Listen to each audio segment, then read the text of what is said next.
Salut à toutes et à tous, merci de m'accueillir chez vous dans le cadre de la 51e émission Télégie.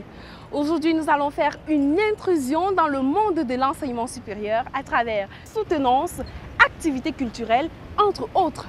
Pour en savoir plus, retrouvons-nous après ceci.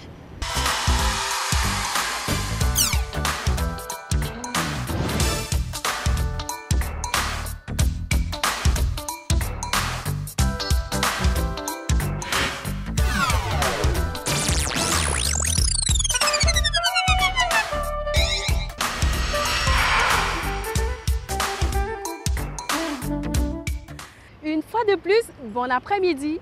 L'émission Télégie de ce jour se décline en 3 plages.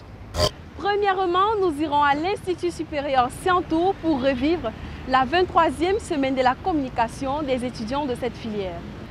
Deuxièmement, notre reporter Claudia Audrey Menger va nous amener à l'ISBA où elle a pris part aux soutenances de rapports de stage. Nous allons clôturer en 3 avec un jeune Camerounais qui, après un long séjour en Europe, décide de s'installer dans son pays avec, dans sa gibecière, un grand projet pour les jeunes Africains. Voilà pour vous déballer le contenu de cette émission Télégie. La 23e promotion des étudiants de la filière communication, dont la présentatrice Josiane Choumi, que je suis, en fait partie, a organisé avec FAST sa semaine de la communication, en abrégé SECOM. Une équipe de Télégie conduite par Christelle Zoua a pris part à l'une des journées consacrées au retour à nos sources en présence de l'honorable Wantou Siantou Lucien. Une journée riche en culture et en animation que nous résume notre reporter.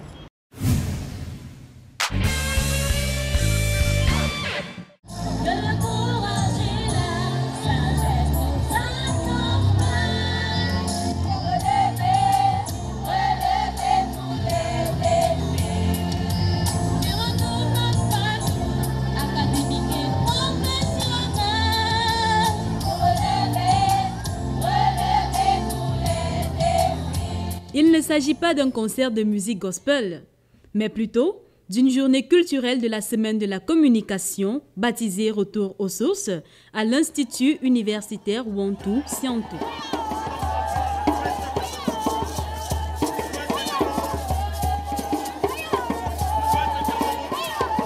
Pour les étudiants de la filière communication, la tenue traditionnelle est de mise pour matérialiser l'appartenance ethnique de chacun, signe de leur intégration à l'unité nationale.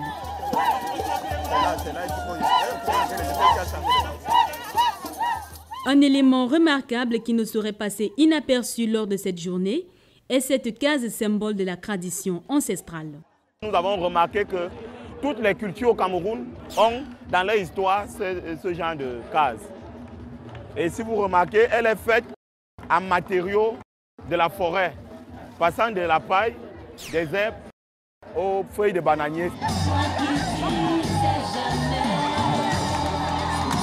Cette journée, très courue par les étudiants des autres filières, est présidée par l'honorable Wantou Siantou, fondateur de cet institut, qui a décidé de prendre personnellement part aux activités de cette journée.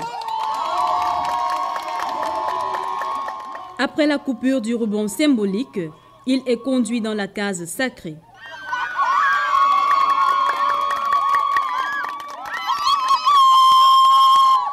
Il en ressort satisfait avec des mots plein le cœur. Je suis fier de me trouver parmi cette jeunesse particulière.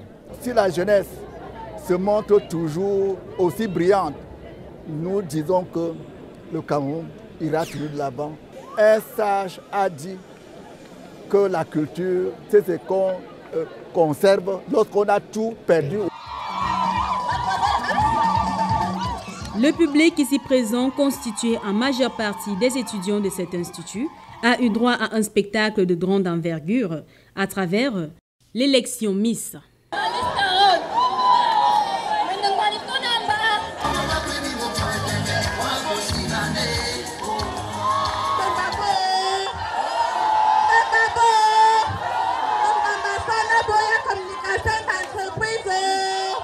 À cette élection, les hommes n'étaient pas en reste.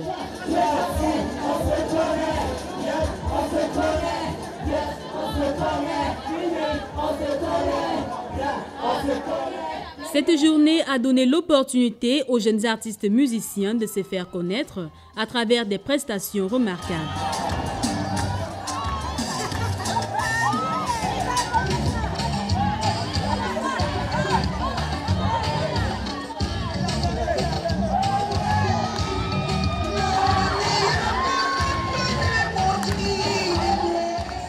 Voici le groupe qui a su captiver l'attention du public.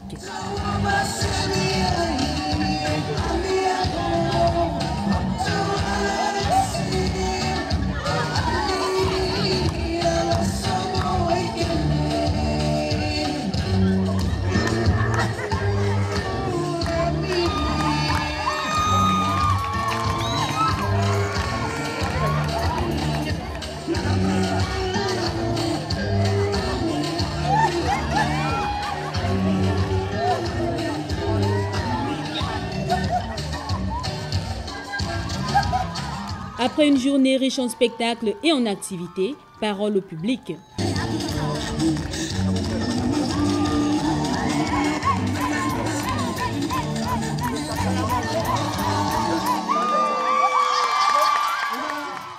Durant ces prestations, j'ai beaucoup plus aimé la culture, la mise en exergue de la culture, notamment les chants de danse traditionnelles.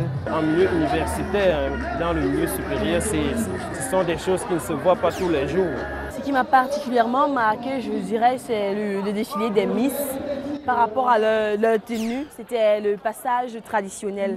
Elles ont été magnifiques, elles ont très bien fait. Et en plus, on a eu des diverses cultures, les Bamoun, les Baminiqués, les Sbeti et autres.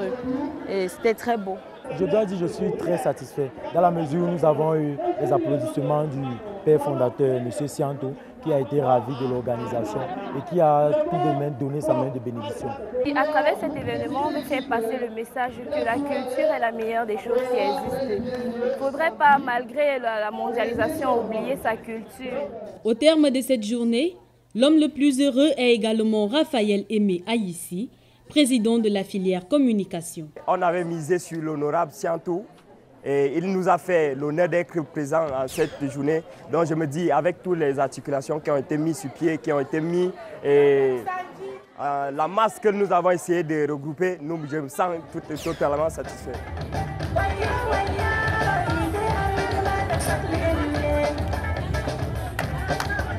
C'est par une danse autour du feu que s'achève la journée culturelle de la SECOM, organisée par les étudiants de la 23e promotion de la filière communication. Pour ce reportage, je suis Christelle Zouamessi pour Télégie. Peut-on apprendre ceci sans oublier cela, se demande toujours la Grande Royale dans l'aventure ambiguë. Voilà que ces étudiants apportent une réponse à cette interrogation. Jeunes, nous avons la lourde responsabilité de ne pas laisser disparaître nos cultures. Merci Christelle pour ce reportage. Mars, avril est la période des soutenances des rapports de stage des étudiants en BTS des instituts universitaires du Cameroun. C'est dans ce cadre que notre reporter s'est rendu à l'Institut supérieur des sciences biomédicales appliquées pour nous miroiter le climat des soutenances avec un gros plan sur la filière diététique. Climat des soutenances à l'ISBA, c'est un reportage que signe Claudia Ogré-Mengue.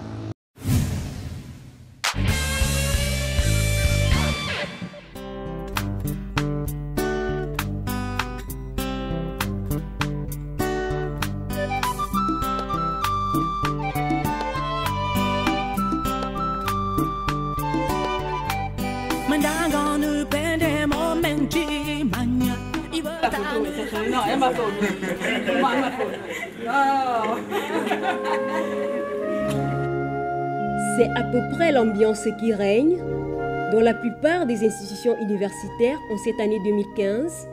La joie des soutenances, bien sûr.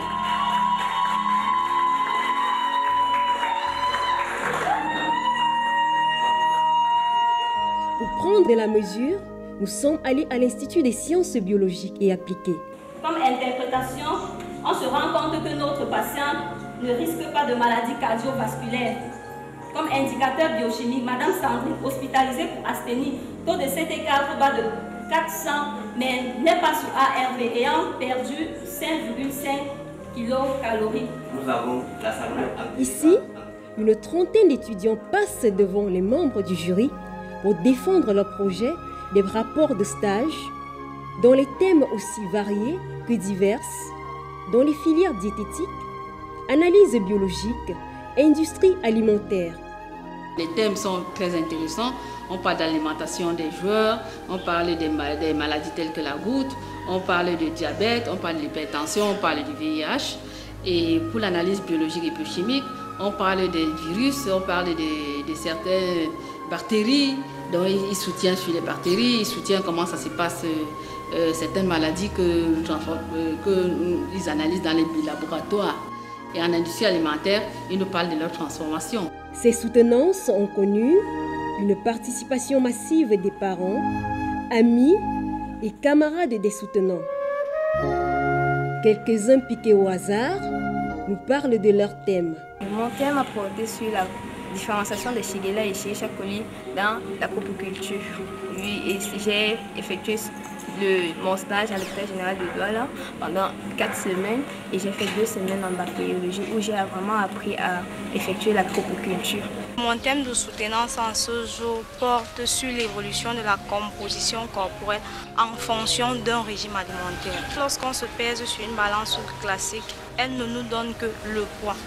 Vous pouvez avoir une balance qui vous dit que vous pesez 60 kg, mais alors dans les nouvelles balances dites bioimpédentielles, vous avez le taux d'hydratation, la masse grasse, la masse maigre. Qu'est-ce que le taux d'hydratation? Ça constitue l'ensemble des boissons que vous prenez tout au long de la journée. La masse grasse, c'est quoi? C'est uniquement de la graisse qui est dans votre corps. Alors que la masse maigre, c'est l'ensemble des muscles ainsi que des os. Mon thème est intitulé « Prise en charge nutritionnelle des personnes dénutries de 75 ans et plus ». Vous savez, de nos jours, nous négligeons la prise en charge des personnes âgées. Nous ne prenons pas en compte le fait que la personne âgée n'est toujours pas à l'aise du fait que nous mangeons les mêmes nourritures qu'elle. Et nous devons plus nous accentuer sur les nutriments qui sont essentiels pour leur alimentation. Comme repas, nous devons nous accentuer sur les aliments énergétiques tels que la prise du lait, les aliments constamment molles. Pour les aliments, l'exemple d'un menu, nous avons la composition intensivée, le petit déjeuner, nous avons du lait. Durant ces soutenances, c'est la filière diététique qui nous a le plus marqué. Pour en parler, nous nous rapprochons de Madame Ndité Catherine, l'une des premières diététiciennes du Cameroun.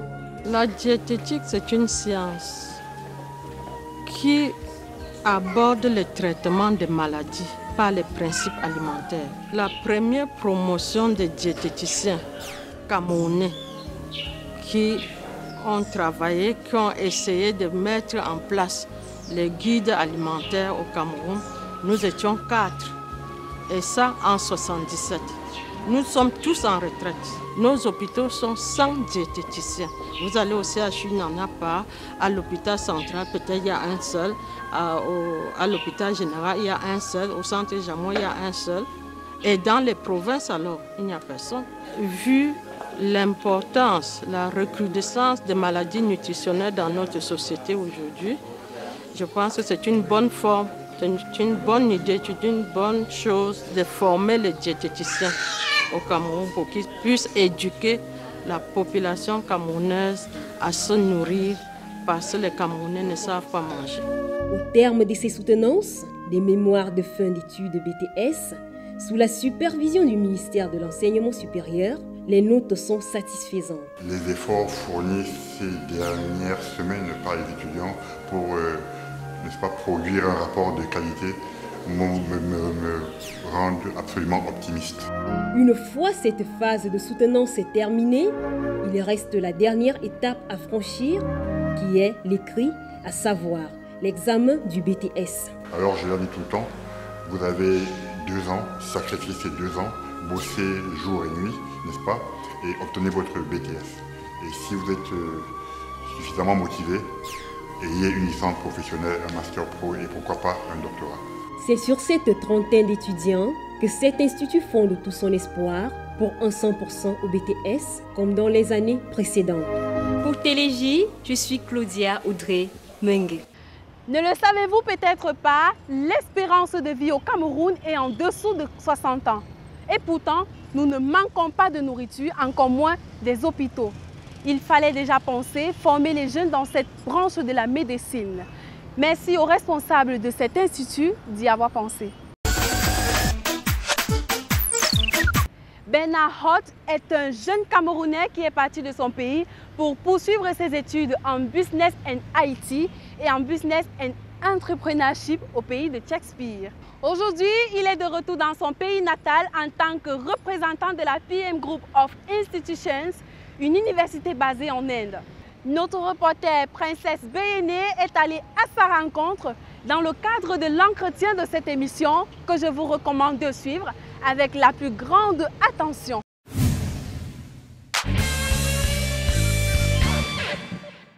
Bonjour Bernard Hott. Bonjour Princesse. Alors nous, on commence par vous remercier d'être parmi nous dans le cadre de l'entretien pour cette émission. Pour le commun des Camerounais qui regardent, est-ce que vous pouvez nous dire qui est Bernard Hott? Merci, une fois de plus, je suis Bernard Hott, je suis content d'être à cette émission. Je suis Camerounais de la diaspora, basé à Londres, je suis enseignant et je suis au Cameroun. Justement, vous êtes revenu au Cameroun et vous êtes porteur d'un projet. Est-ce que vous pouvez nous dire concrètement de quoi il est question? Je représente une institution académique indienne en Afrique, dénommée PM Group of Institutions. Alors c'est une institution qui intègre en son sein un volet académique. Il s'agit en fait des filières ingénierie, des filières médecine, pharmacie, de l'architecture et puis du business management. Monsieur Bernard Hott, quel est le constat, quel est le besoin que vous avez remarqué et qui vous a suscité ce projet? En suivant beaucoup de discours du chef de l'État, le constat il est réel et c'est vrai que l'Afrique, tout en particulier le Cameroun, il faut qu'on avance. Et pour cela, on a tendance très couramment à s'intéresser aux matières telles que la gestion, la littérature et autres. Par contre, il faut se poser la question, est-ce qu'on réussira, ou par contre, il faut dire, est-ce qu'on réussirait à arriver avec ces matières? Donc l'Inde, parce que voilà, ils ont beaucoup d'éléments qui se rallient à nos pays. Ça, il faut partir de leur histoire, colonisés et puis indépendants. Et puis le constat, il est là, eux indépendants, ils sont là aujourd'hui et on sait ce que c'est. On parle d'un pays émergent dans le vrai sens. On parle d'une puissance, superpuissance à venir. Et puis l'Inde aussi, parce qu'il faut parler rationnellement concernant les coûts des études. C'est clair qu'il ne faut pas faire la mesure en Asie de plus en plus. Il y a un comparatif, c'est documenté. Ils sont beaucoup moindres, on se paye facilement les cours pour ces étudiants. Et puis l'Inde aussi parce que c'est accessible. Quelles sont les différentes conditions d'admissibilité et les modalités d'inscription? Elles sont simples. On a différents programmes, on a des programmes en bachelor, donc on s'intéresse aux jeunes bacheliers. On a des programmes en master, on s'intéresse aux licenciés. PM Group of Institutions intègre deux volets à son sein. On a les industries et on a les académies ou bien le contexte académique. Alors ce que nous voulons faire, c'est mettre l'étudiant en face de sa formation, c'est-à-dire on se forme et on est prêt à affronter l'entreprise. Donc il faut dire que tout ce qu'on fait à PM Group, et très notamment, je vais parler des filières telles que l'aéronautique, qui est notre chemin de croix, hein, s'il faut le dire ainsi. PM Group est leader dans l'industrie aéronautique en Inde et en Asie du Sud. Bon, entre autres, on va parler du génie civil, génie électronique, télécommunications, électrique, en fait toute filière, il faut le dire ainsi, ingénierie, on les intègre. Donc ce qu'on vise à faire, c'est oui, intéresser ces jeunes, on les forme dans le métier.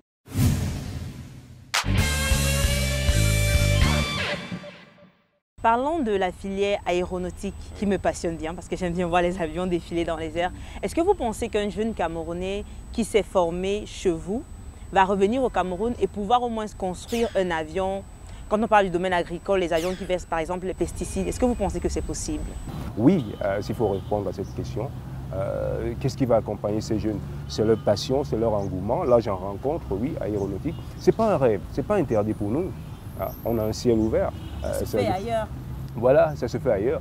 D'ailleurs, là où on va, les Indiens, ils sont en train de développer cela. On voit le mouvement sur l'industrie spatiale en ce moment. C'est indien. Rappelons-nous que très récemment, ils ont lancé en orbite, même si c'est dans le concept traditionnel, mais avec les moyens les plus moindres, ils ont réussi à le faire en Inde. Alors bon, s'il faut que nous y allions pour apprendre comment ça se passe, pourquoi ne pas ramener ça chez nous? Je vais quand même revenir au niveau de la formation. Comment est-ce que PM Group of Institutions peut permettre à un jeune Camerounais qui, après sa formation par exemple en médecine, de revenir au Cameroun et de s'installer? Parce que l'un des problèmes au Cameroun, c'est le problème de l'auto-employabilité des jeunes. Qu'est-ce que vous faites pour permettre à ces jeunes de s'auto-employer après la formation? Oui, je pense que c'est très important ce terme, auto-employabilité. On a tendance à se replier sur l'État, on a tendance à attendre un peu de tout. Et pourtant, le monde nouveau, ce n'est pas celui-là. Je pense qu'il est prouvé dans les pays occidentaux que c'est l'entrepreneuriat personnel. Ça commence par là, c'est les petites entreprises, je ne parle même pas de moyennes, c'est les petites entreprises qui développent ces pays. On forme sur la matière telle que le jeune l'a choisi, mais également on forme à pouvoir faire comprendre à ce jeune que quand on a fini, pourquoi ne pas créer? Pourquoi ne pas se mettre à son compte? Je pense que c'est ça. On apportera ces mesures d'accompagnement. Est-ce que vous avez un business plan? Est-ce qu'on peut l'étudier? Est-ce qu'il est probant? Est-ce qu'on peut vous accompagner dans ça? Et bien sûr, c'est des formules que nous sommes en train de mettre en place. Ceci pour rendre autonome et aller vers ce sens de l'auto-employabilité. Voilà, c'est ça. Alors, on sait quand même que dans le dernier discours du chef de l'État à la jeunesse le 10 février, il parlait justement de la problématique de l'adéquation entre la formation et l'emploi. Qu'est-ce que PM Group of Institutions apporte comme innovation? Notre concept, c'est pratiquement, oui, former le jeune, mais faire comprendre à ce jeune, oui, on peut finir et on peut créer son entreprise. Quel que soit le contexte, que ce soit en architecture, que ce soit en médecine, parce que oui, on a ces officines avec les pharmaciens, on a ces officines avec les médecins, donc très légitimement, c'est notre bataille ou bien notre orientation. Vous êtes en train d'implanter le même projet au Sénégal. Est-ce qu'on peut savoir comparativement comment est-ce que ce projet est accueilli au Sénégal par rapport au Cameroun par exemple?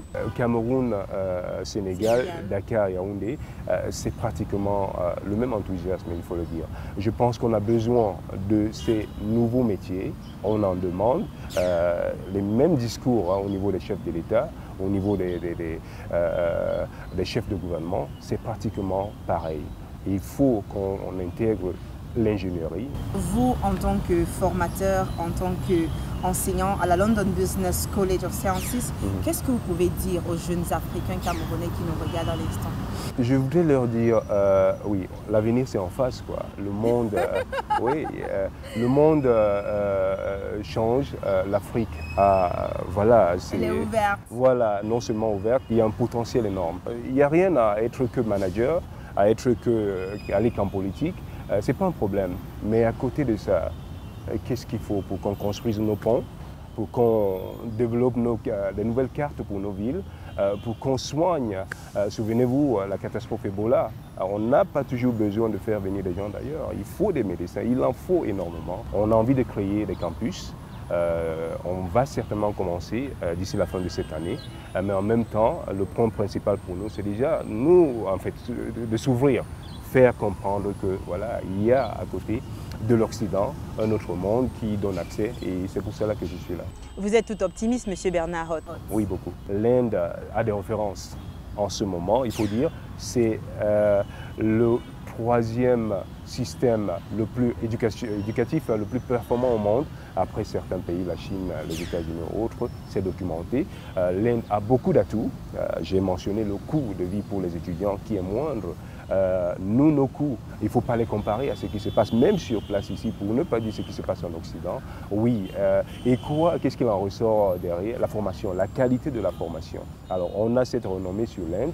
En Occident, les ingénieurs, un pays comme la Grande-Bretagne, Les ingénieurs indiens font leur marque, les médecins indiens font leur marque, recrutés à partir de l'Inde. Et je ne parle pas que de la Grande-Bretagne, je vais parler d'autres pays, les États-Unis et autres. C'est reconnu. On a des grands noms dans le monde des affaires indiens formés en Inde. Il faut parler du président ou président directeur général actuel de Microsoft, qui est indien et certainement avec un background indien. Et entre autres, on a ArcelorMittal et tout, ça c'était des leaders. Et il faut dire, c'est documenté également, l'Inde en ce moment est la destination de plus de 200 meilleures entreprises multinationales mondiales qui recrutent à l'intérieur de l'Inde.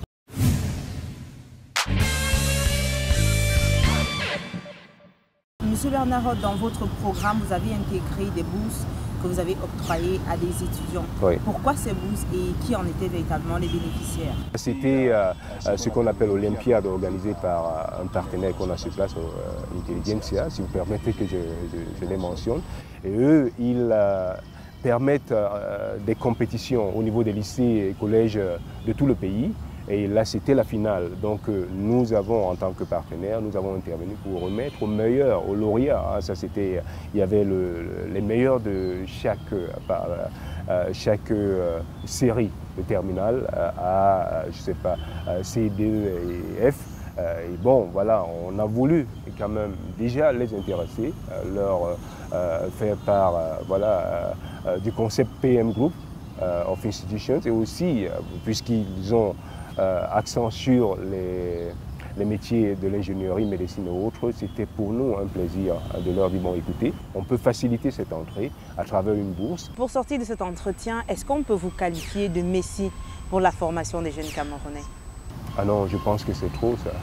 Non, je ne crois pas que ce soit le contexte. Non, je voudrais participer moi aussi. Apporter votre contribution. Voilà, c'est ça. Je pense que le pays a besoin de nous. Ils sont nombreux, les frères, les sœurs, qui peuvent faire beaucoup. Je pense que si chacun de nous, chacun de ceux-là, et y compris ceux qui sont là, voilà, vous ici vous faites votre travail, hein, parce que voilà, ça ne passerait pas si on n'était pas là. Voilà.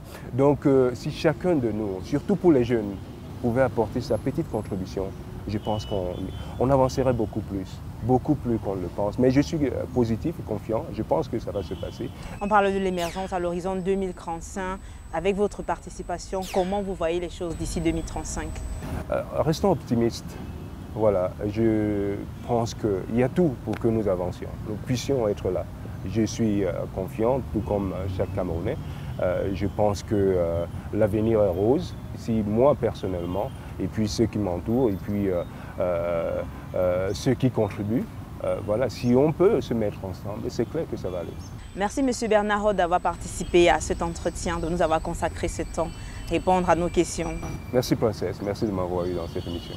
Chers téléspectateurs, voilà, l'entretien est terminé. C'était Bernard Roth qui répondait à nos questions. Je suis Princesse Beyonneux pour Télégie. Un seul conseil les gars, n'allez plus mourir en mai pour l'Europe, il y a mieux ailleurs. Sachez que l'Afrique a besoin de vos bras pour être construite. L'Afrique a besoin de votre intelligence pour aussi un jour envoyer des navettes dans l'espace. Pour cette manne du ciel, tapez www.pmceafrica.com. Je dis bien www.pmceafrica.com. C'est ici que prend fin cette 51e émission de Télégie. Je suis toujours très ravie de vous servir lorsque le devoir m'appelle. Permettez-moi de vous dire merci pour ces moments inoubliables passés avec vous. Mais avant de mettre la clé sous le paillasson, nous disons un grand merci à tous nos partenaires, à l'agence d'image GIC RITVC pour son appui technique, sans oublier tous les reporters de l'émission Télégie. Il ne me reste plus qu'à vous dire au revoir, mais tout en vous laissant une agréable compagnie des populations de la ville d'Ambam. C'est dans le département de la vallée du Ntem. Portez-vous bien et surtout, que Dieu vous garde. Bye bye. Mon Ambam va depuis 78. Et ma loi, bon ami, c'est à Camerounis. Na, une émission d'Inanga. Mon Jonas Cédric, à quoi on a quitté un bam, on a mongo boulé à 100 000 mains. ma banque de jeunes besse na be suivre émission binanga ya l'auteur Télésia TV ande ma kum profiter na ma batane bot bam bon bam et ka batane papa tane jal a maman et batane chal no mon bezimba kumba mana wan wondo tele an kolo kere nda bol ma jing ma yen tele jeune nda ma bandi binangi bisse o tele angumo afukwa kwana e ba se ongola na bo carrière émission télé jeune ne mbembe émission mais ne mon yamba ma yat mon sandone ma ina bien be se bonien tout mon bi bebe télé balé na télé jeune. Moi c'est l'élève maître Zili Dieu béni de l'Eniège d'Ambam. Je profite de l'occasion pour dire de suivre l'émission Télé Jeune qui est une bonne émission pour l'ensemble des jeunes du Cameroun. Je suis Mbaye et je suis natif du village de Mendimi. J'exhorte tous les jeunes de la vallée du Thème et particulièrement les jeunes de Mendimi à suivre l'émission Télé Jeune. It's so beautiful to feel your love. Aide-moi éternel, just enjoy your love à travers